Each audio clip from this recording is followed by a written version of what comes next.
Hello, everyone. My name is Liba Kong, and I'm here to present strategies of collective and cooperative learning to prepare interviews in a fully classroom setting. And we'll cover strategies, theories, and also practice. Here are some outcomes. So we will expect to understand collaborative and cooperative learning strategies, and we'll explain some learning theories. And then we'll apply it in interview preparation, and the environment will be flipped classroom setting, and we'll cover jigsaw and role plays. And we cannot cover interview preparation everything because usually I only have 1 hour. So we just cover two main areas. One is 30 seconds elevator pitch. Another one is STAR formatting for interview preparation. And STAR stands for station, tasks, action, and result. That's commonly used when we prepare interviews. We'll cover it more later. Okay, here's basically kind of like a definition of collaborative and cooperative learnings. In the middle, in the common area, you can see the similarities. Students basically work in groups and to achieve common education goals, right? So the meaningful learning will occur when all group members participate equally. Hopefully that will happen, and definitely social interaction will be there, and hopefully students can develop their social skills, which will highly needed in the current labor market. And as active learning is not say lecture way, right? So it will be at a higher level of learning, and again will prepare students for the workplace. And from the outside area, you can see some differences between this cooperative learning and collective learning. And the cooperative learning, you can see this anti-competitions, right? That's the concept. That's why that's the cooperative. Students are not accessed against each other. They are basically against other groups. And emphasize this cooperative learning, emphasize the group outcome, right? Not the individual one. And the search for objective truth by putting our heads together. So that's also group outcome, right? And teacher is active in this cooperative learning. And there are some structures, some license, some goals, and objectives as well. That's the main differences between this cooperative learning and also between cooperative learning and collective learning, right? The teachers involved is much heavier than the collective learning. At the same time, the structure is supposed to be there. On the other hand, this collective learning, basically that's embrace the individual strengths and celebrate them within the group so they can contribute as team members, right? And they are looking for shared truths through negotiation and discuss, right? So they need to negotiate. And session aims and objective negotiated within the group. That's why in the group, usually you can have, say, charters in the very beginning. We'll talk about this in terms of forming the team, right? Okay, let's move this one. You remember that the interactive area or combined area, you can see there are quite a lot of similarities. So I would summarize them based on those similarities. You can see cooperative and collective learning. The pros could be that can enhance creative thinking, right? Can improve communication skills. And obviously, there are some social interaction that can improve social skills development. And it can promote engagement. And also, it will respect different perspectives. Um, Okay, that's the pros. That's on the other hand, that's the cons. Sometimes it can be challenging for introvert, and also group work skill training required. There are some certain group skills, right? But that's also the skills you want students to develop. And time management could be issue. That's also um, necessary sometimes without the instructor's guidance. Some students may face the challenges related to time management and also task management. So we need to treat those students a little bit differently. If they reach out, we can open the door for them to reach out to us as well to ask for special, say, support, right? And always in this group setting, assessment is kind of challenging. Another one is the dependency risk.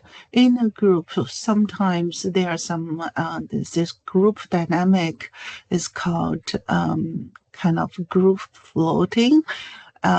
It's another concept. Some people will contribute more, and other people will be carried away without equal commitment, contribution like that. That's just human nature in a way. Hopefully, by interacting, students can reduce that kind of thing and contribute more to the group. And also, we can cover more when we talk about the group formation. And here I would say the main differences between these two, I already mentioned that that's like for cooperative learning. It has more structured, say, setting, and that's basically from teachers, right? That's the main differences. Okay, here are some examples.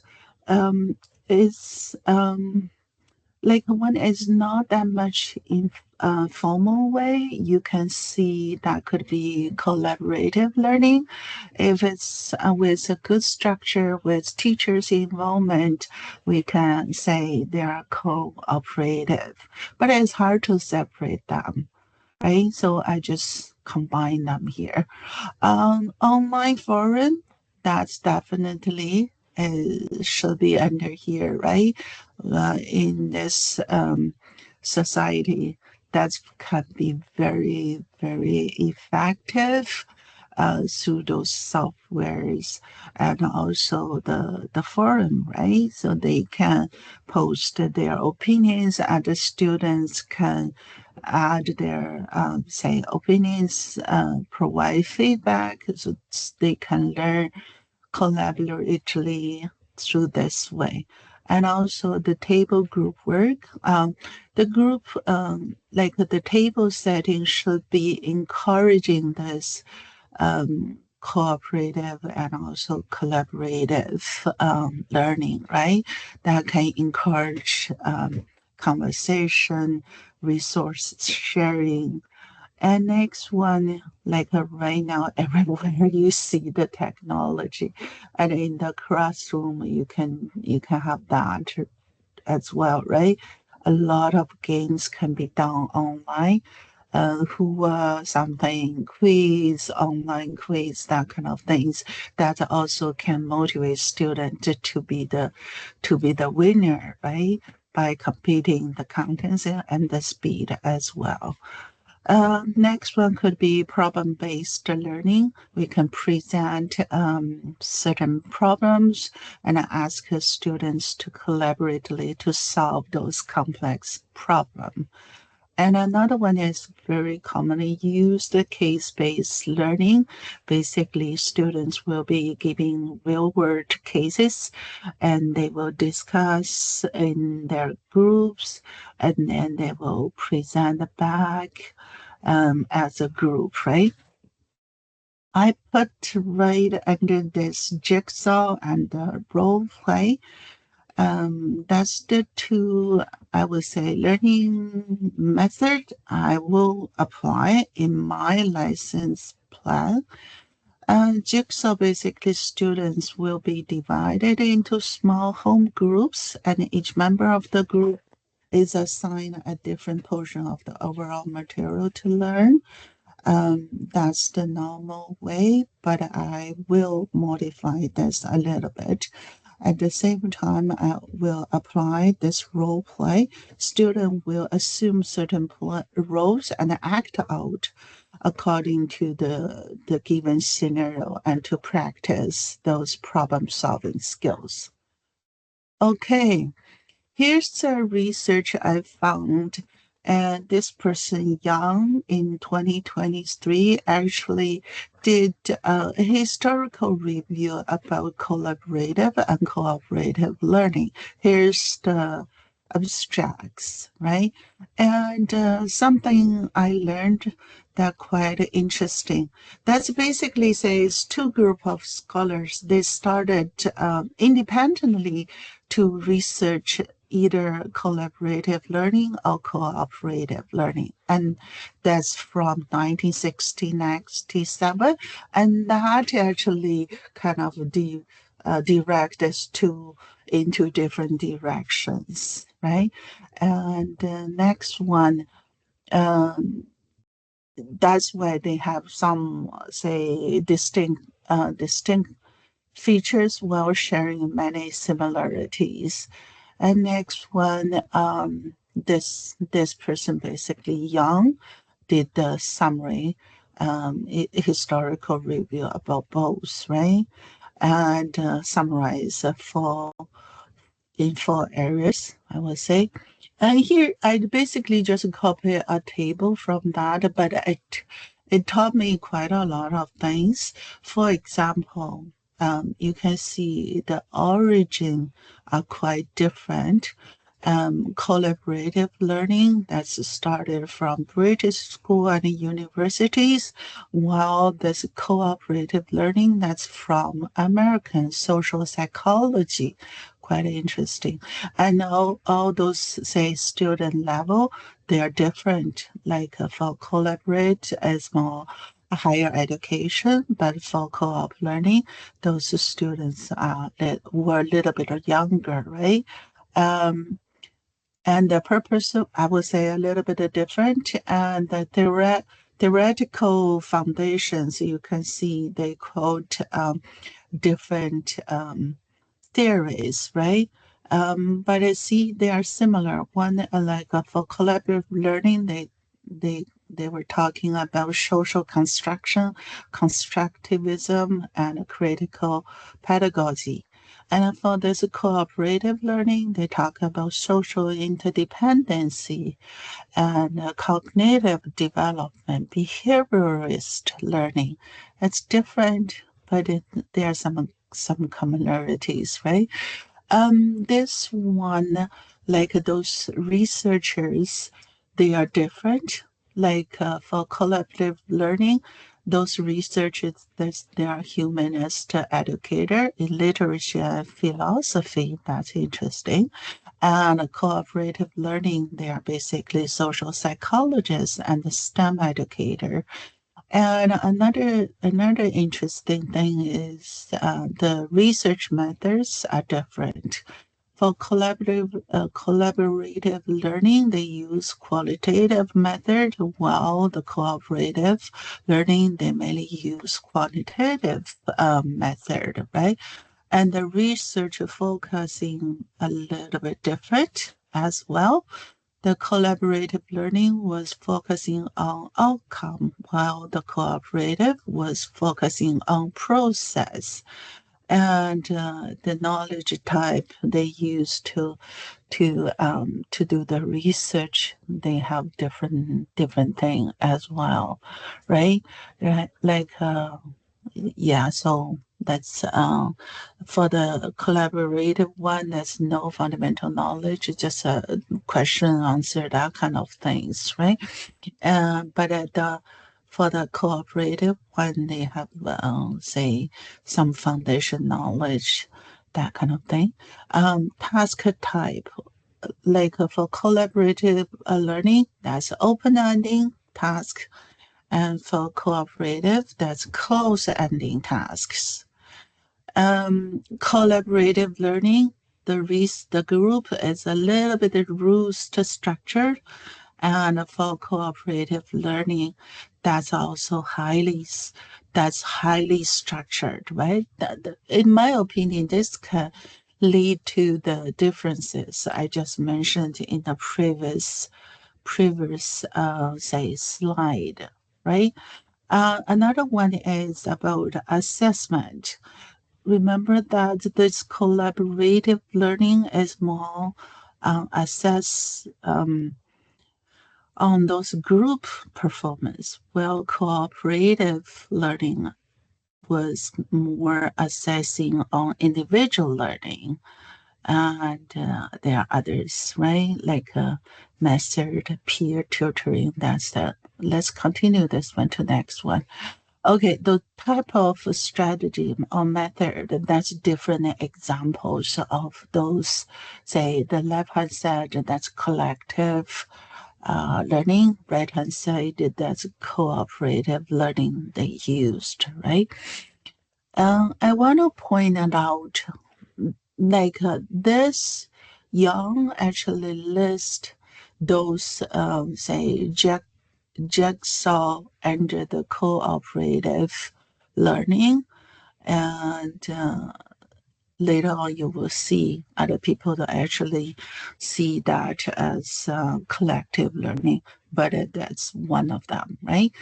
And also Young touched the series they used, like in that table you can see, right?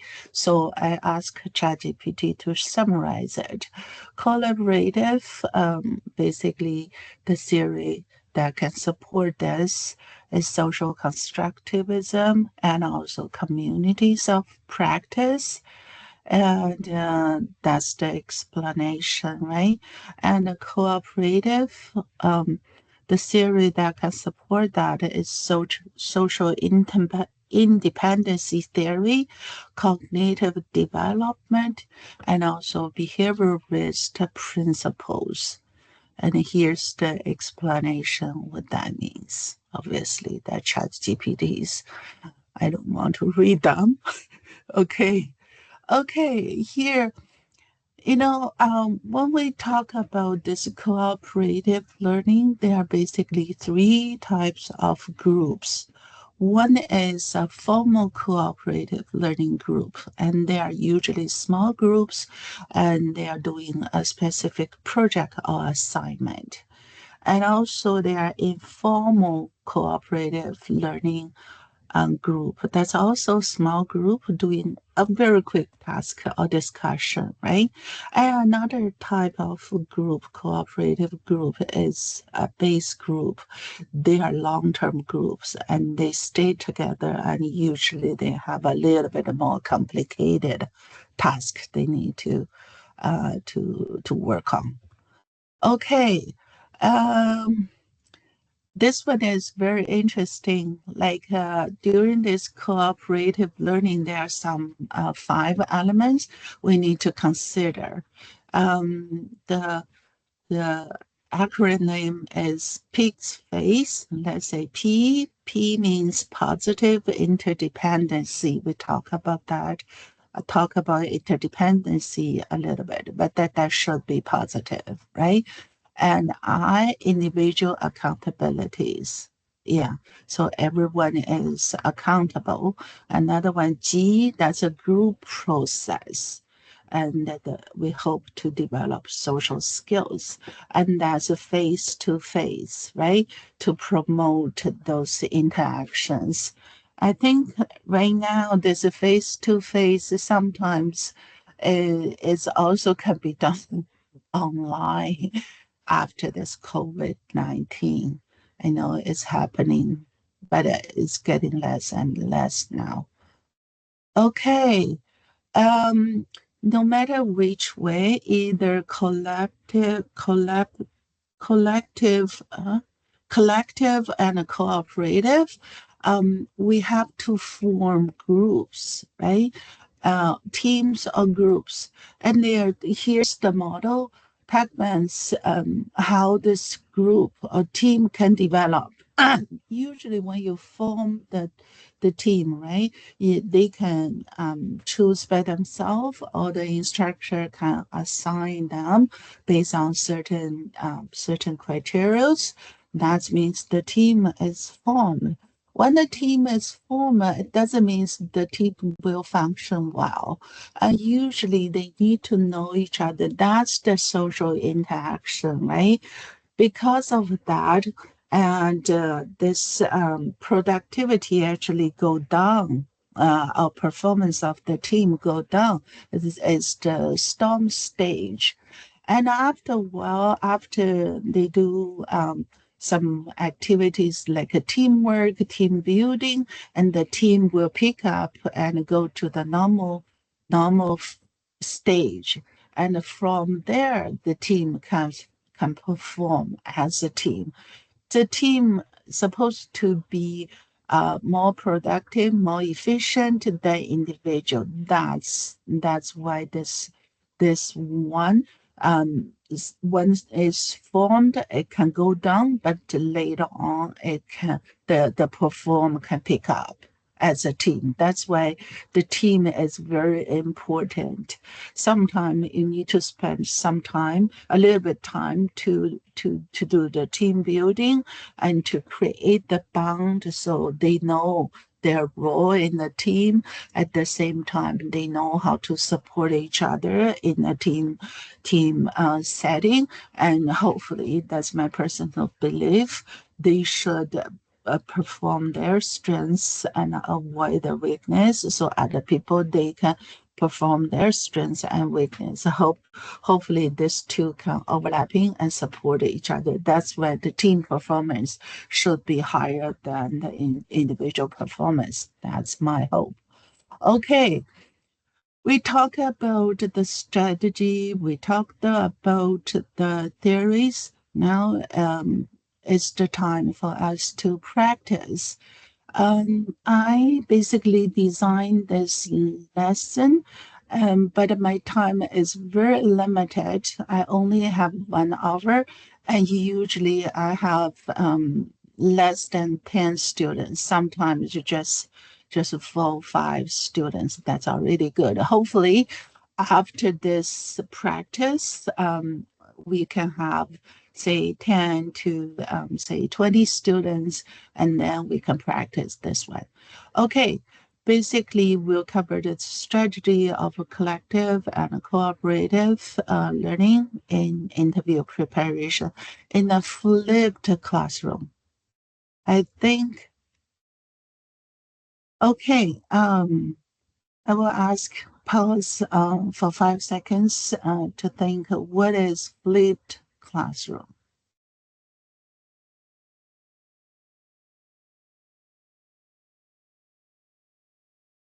Okay, I caught this one. A flipped classroom is a structured around the idea lecture or direct instruction. It's not the best use of the class time, especially when I just have 1 hour and our students are always busy. It's so hard for them to come out to our basically that's workshop setting.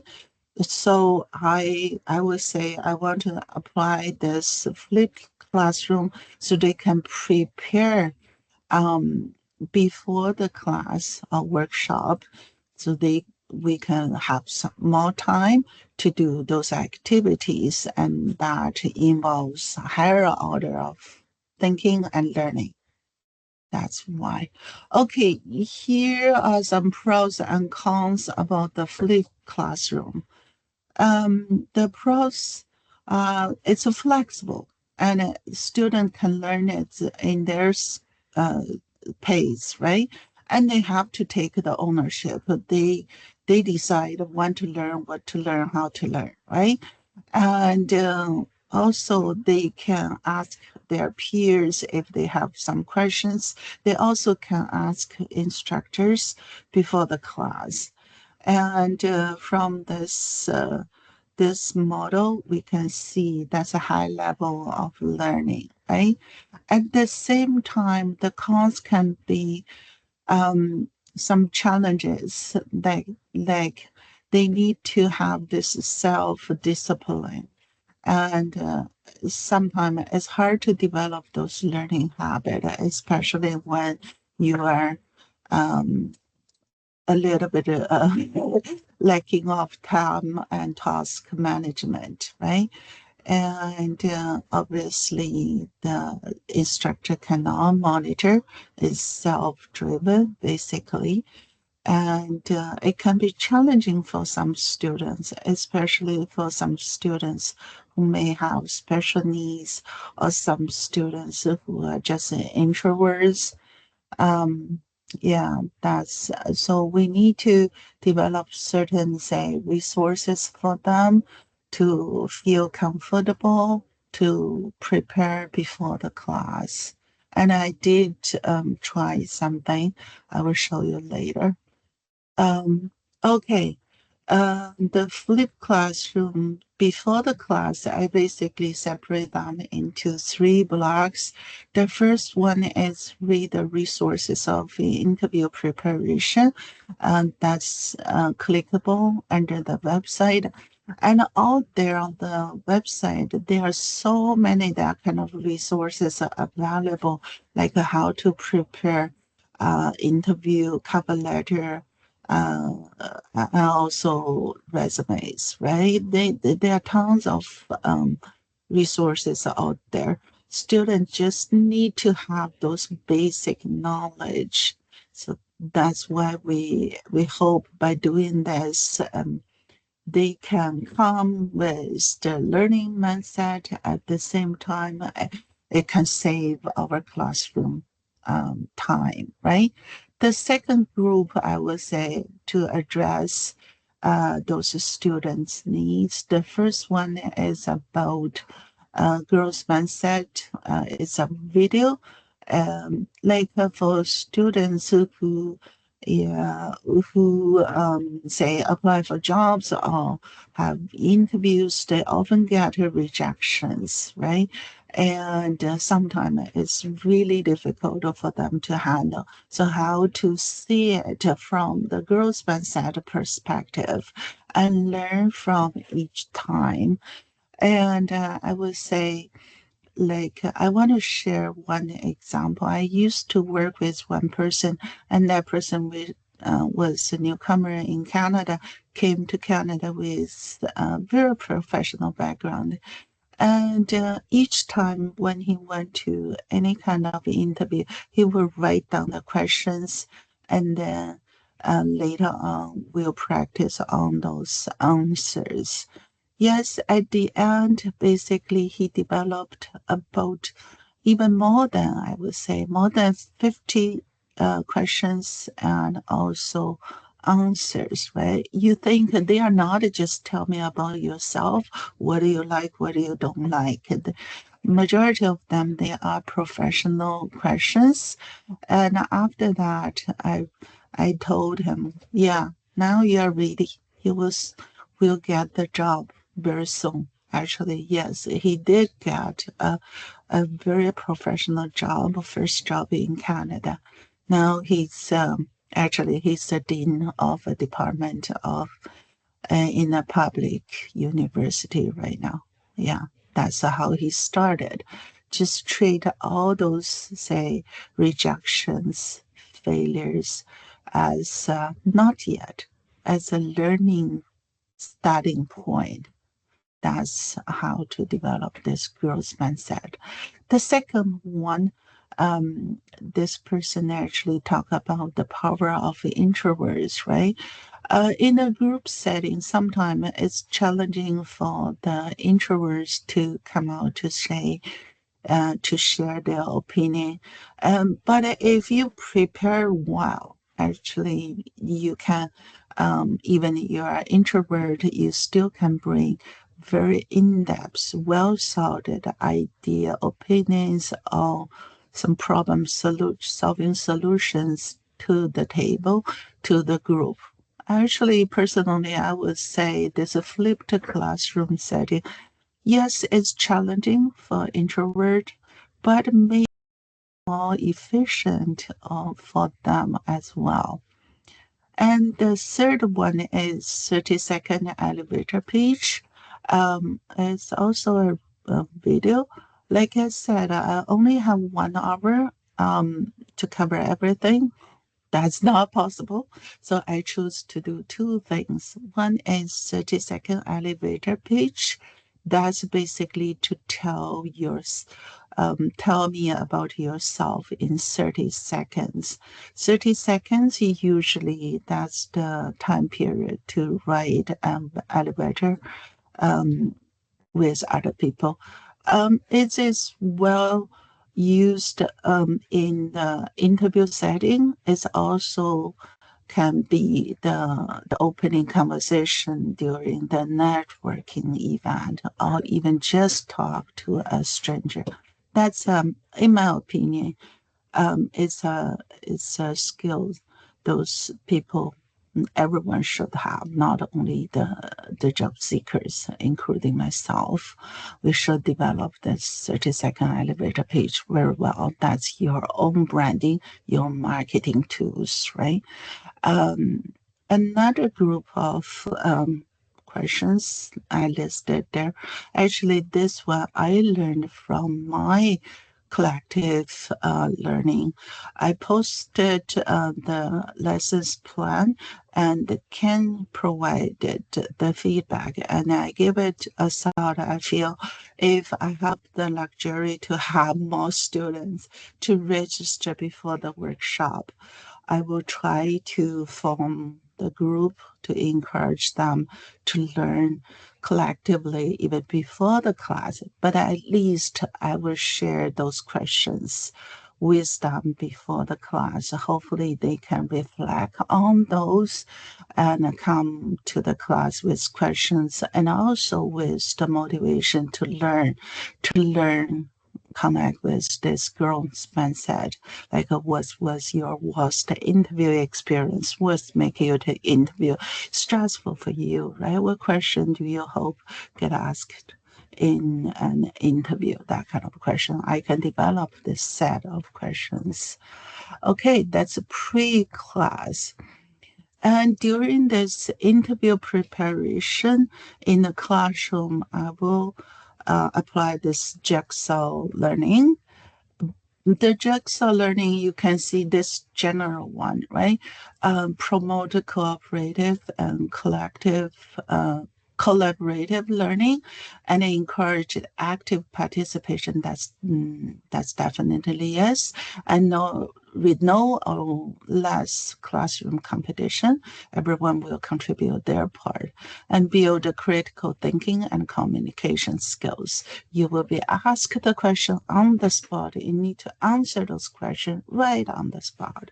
So hopefully that can give you the motivation to develop those critical skills, right? And it's in a peer setting, so it will be less intimidated, something like that.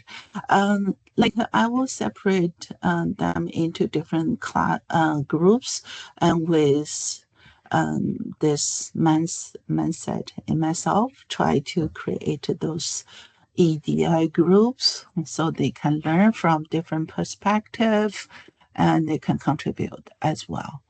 And we already talked about some of those cons, but just saying you can see it really depends on students' preparation, right? from my practice in my field, many students, they don't come and prepare really well. So I really want to encourage them to change the mindset, to aim to learn at the higher level, right? So rather than we just give them the lecture, and so they can remember, oh, you're supposed to write your resume this way. You're supposed to answer your interview question this way. That's not what I believe. I feel in this current AI world, there are so many things those AI can do. What make you different is learn how to learn how to think, right? And that process need to be on certain foundations. So those, I would say, lower level learning about the Bloom anatomy could be done before the class. Our students, they are higher education.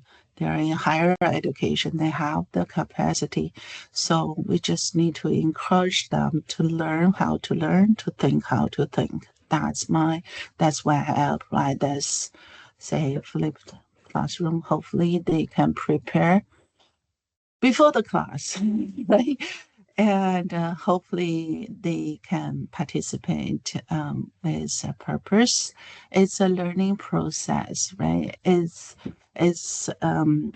like it's opportunity for them to learn, so they can learn from the feedback from their peers. And sometimes maybe time consuming.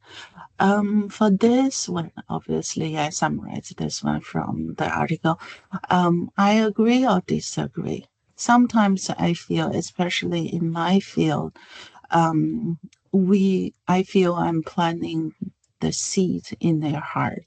Yes, you may not see the seed will grow into a tree or bloom to have the fruits, but even just plant the seed, like I just said, learn how to learn and think how to think. That's basically the seed I want to plant, so they can win over this AI. Oh yeah, another one is in a group setting that some students will go with this social lofting, kind of like a free ride. Hopefully they can have the ownership to learn for themselves rather as much as they can, right? And rather than just being carried by the group. I already said that could be challenging for introvert. Um, I already provided the two videos. Yeah, okay. Hopefully they can be motivated from there. Let's move to the next one. Okay, my jigsaw will be modified. Like I said, I usually just have very limited students.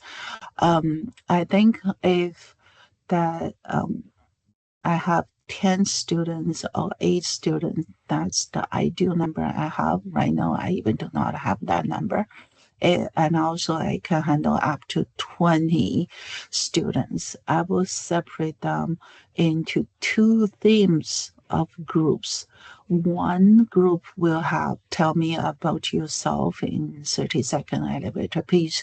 Another group will be the STAR formatting. I already explained that STAR means situation, task, action, and results.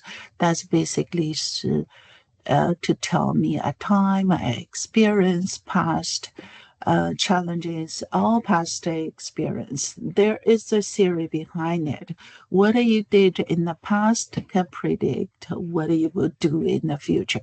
That's why this STAR behavioral interview formatting is well applied in this interview process. And what if I have say 20 students, I will separate them to four groups, right? So two groups will be covering this 30-second elevator pitch. Another two groups will cover this star formatting, and students will practice in their group, right? And the group physical setting should be mimic the interview room setting. And we talk about the group table setting before, right? Yeah, so they will feel comfortable to simulate the real interview. And at a certain point, I will call our student back as one class, and I will ask volunteers. I will not put those students who don't feel comfortable on the spot. I will ask volunteers from this two themes group to present in the class. Okay, and there is another technique during this process. I will talk a little bit later. At the end of the session, I will ask students to reflect on their learning. Hopefully, everyone will have their takeaway. Okay, this is what I want to talk. In this jigsaw technique, right? Like I separate the group with two scenes, right? And in each groups, actually, they play different roles. So one student will be the interviewee, the student, right? And the rest will be interviewer. They will sit on the other side of the table and try to ask them the student questions. And I ask after this student finish his or her turn, this student will become an interviewer and another student will become an interviewee. So hopefully they can rotate those different roles, right? By doing this, actually, hopefully they can feel safe in this group learning, peer learning. At the same time, they can feel comfortable being asked or asked being asked or ask questions is more like an interview setting, right? And hopefully it can give them the motivation to be more engaged and also improve their communication, they develop their problem solving skills. And obviously, that's practical application, right? It's just like an interview. And maybe I have time constraints, definitely, yes, right? So I hope I can get it done. Right now, I just have few students. That's why I think it's doable. If I have more students, we may need to have more hours, more time. And some students will be a little bit of resistance, and it will be hard to assess.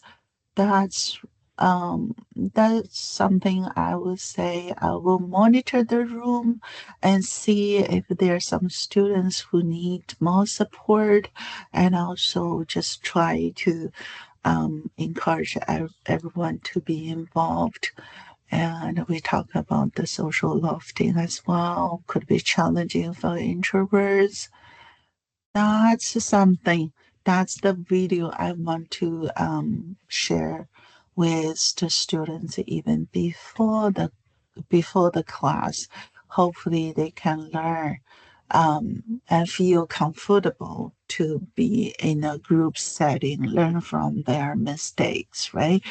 Do not see those mistakes as a failure, rather than see those as learning opportunities. And at the same time, because there's a group setting, right? Hopefully they can learn from others' mistakes as well. I would say mistake is just not there yet, like she said, not there yet, not yet. Yeah. So hopefully this video can help them to be more comfortable in a group setting.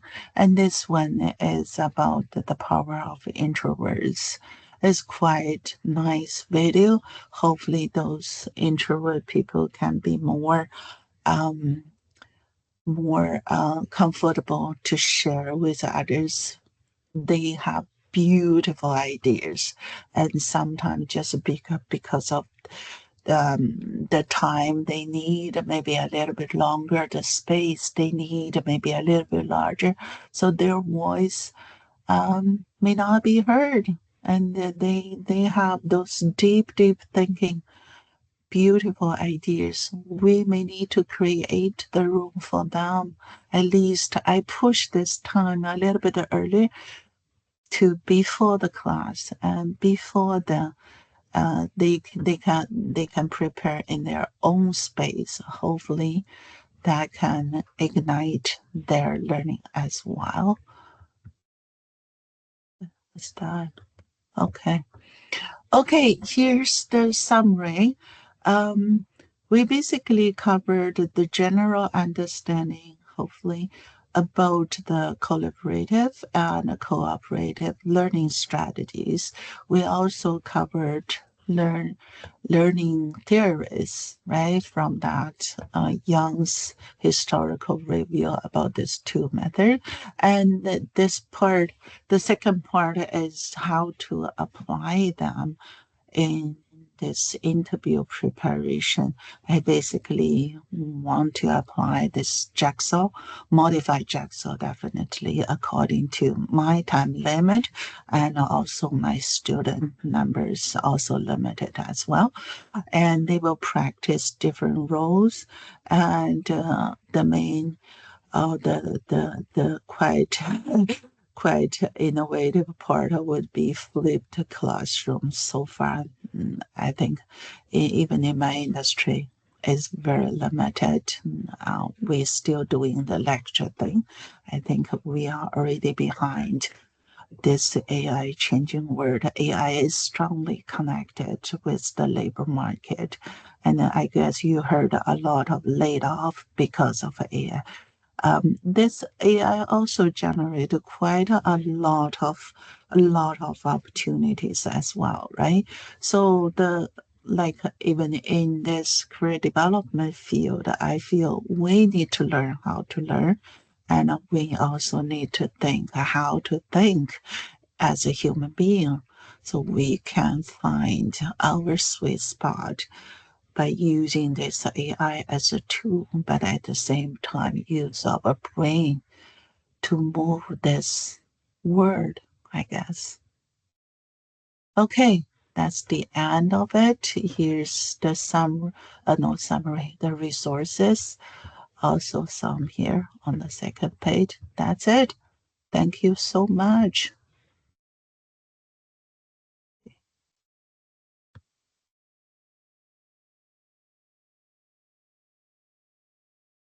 Stop sharing. Stop.